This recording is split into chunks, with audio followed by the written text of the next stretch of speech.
Welcome people. Today's video is about studying trackpad and all the signals on the trackpad and the voltages as well. I've got a HP15 here. I'll leave the exact model number on the description. Your trackpad connections here. Sure you can see this probe. So we'll start from the left. So 3.317, 3.322, 3.3 again the same 22.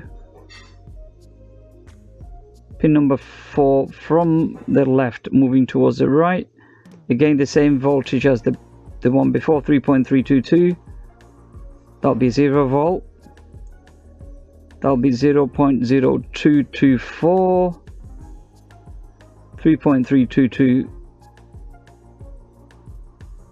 and the last pin is 3.332, and it's fluctuating, so you've got a good idea of what that is. Okay, so we have a good contact point, right? So when I click and touch the trackpad, it does nothing, but it stays at the voltage.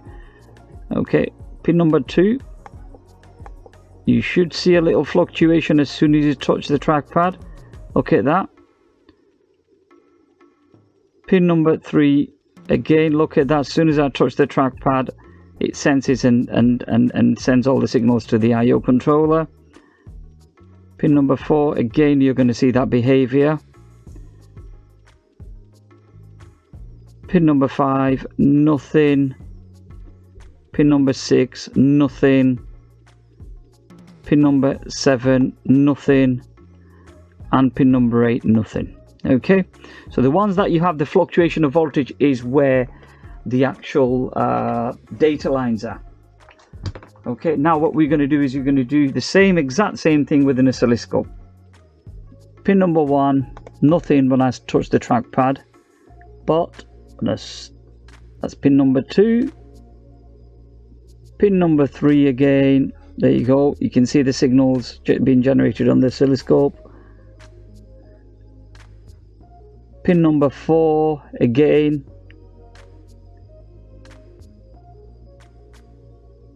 Pin number 5 is ground, so you won't gonna get anything on that.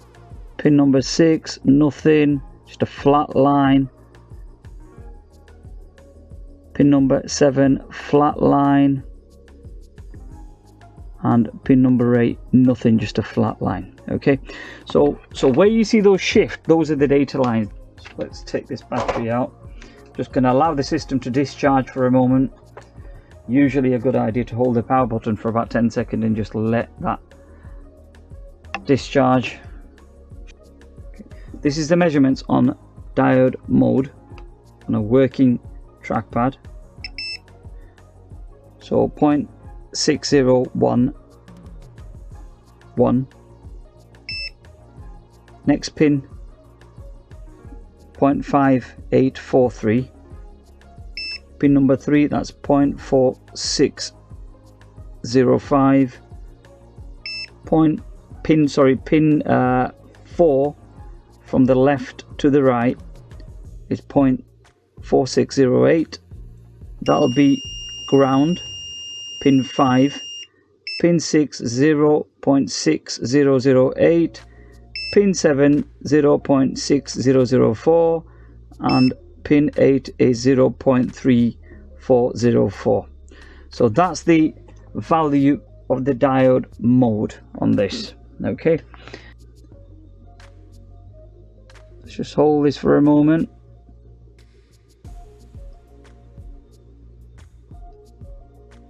So it's 16.57 kilo ohms.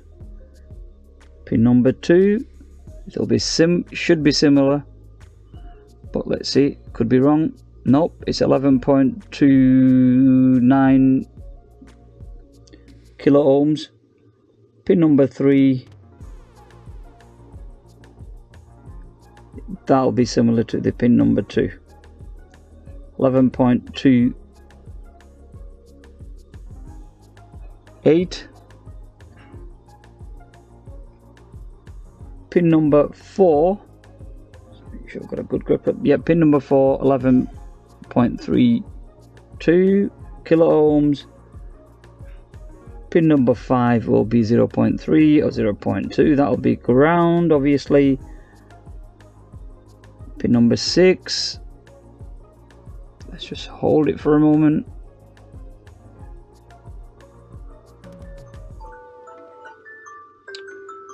Eleven 11.34, that's pin number 6. Pin number 7, let's have a look.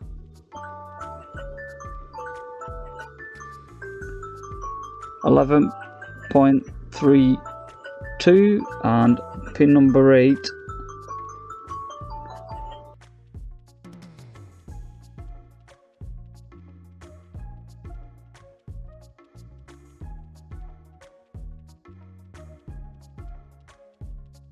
Yeah, so it's 4.995. Yep, so those are the measurements on ohms range. Okay, on a multimeter.